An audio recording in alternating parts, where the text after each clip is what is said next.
সুধী দর্শক, আসসালামু আলাইকুম। আমি লায়ন ডাক্তার এস.এম. নওশের আজকে আপনার সাথে স্বাগত জানাচ্ছি। আজ 7ই এপ্রিল বিশ্ব স্বাস্থ্য দিবস। এই দিবসটির এবছরের প্রতিপাদ্য অর্থাৎ 2026 সালের প্রতিপাদ্য করা হয়েছে together for health, stand with science. অর্থাৎ কি together for health, stand with science, এটাকে আমরা বাংলায় যদি করি তাহলে এটা এভাবে করা যায়: সুস্বাস্থ্যের জন্য একসাথে সকলেই দাঁড়ায় বিজ্ঞানের পাশে। খুব চমৎকার একটা প্রতিপাদ্য। এই প্রতিপাদ্যটা করার মূল উদ্দেশ্য আমার যেটা মনে হয়েছে সেটা হচ্ছে যে অপচিকিৎসা, যেটা আমরা দেখা যাচ্ছে যে যে কোনো রোগে বিভিন্ন রকম প্রচলিত ধ্যান ধারণা বা বিভিন্ন রকম অবৈজ্ঞানিক চিকিৎসা আমরা নিতে যাই আমরা দেখা যাচ্ছে সেখানে আমরা রোগটাকে দেখা যাচ্ছে আরও বাড়িয়ে ফেলি। হ্যাঁ, দেখা যায় পরে সেটা চিকিৎসার ঊর্ধ্বে চলে যায়। তো এটা যাতে না হয় সে কারণে মূলত এই প্রতিপাদ্যটা করা হয়েছে।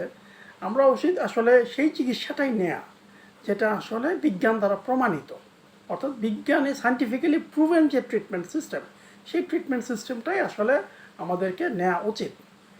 এটাই এই কারণে বোধহয় এই বিশ্ব স্বাস্থ্য সংস্থা এই মূল প্রতিপাদ্যটা করেছে। তো আমাদের উচিত সবসময় যখন যে রোগ হবে সেই রোগের সর্বাধুনিক যে চিকিৎসা, সেই চিকিৎসাটাই আমরা নিব।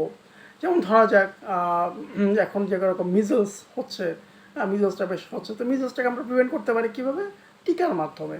আমরা টিকার ব্যাপারে সচেতন হব এবং অন্যান্য আরও যে সমস্ত রোগ অসুখ বিসুখ আছে যেগুলো টিকার মাধ্যমে ইমিউনিটি তৈরি করা, রোগ প্রতিরোধ ক্ষমতা তৈরি করা যায়, সেইগুলোর ব্যাপারে আমরা টিকা নেব।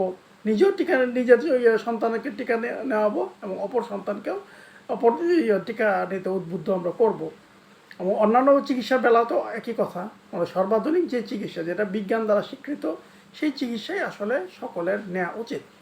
তো সবশেষে আমি আমার বক্তব্যটা জাস্ট কয়েকটা লাইনের মাধ্যমে শেষ করতে চাই।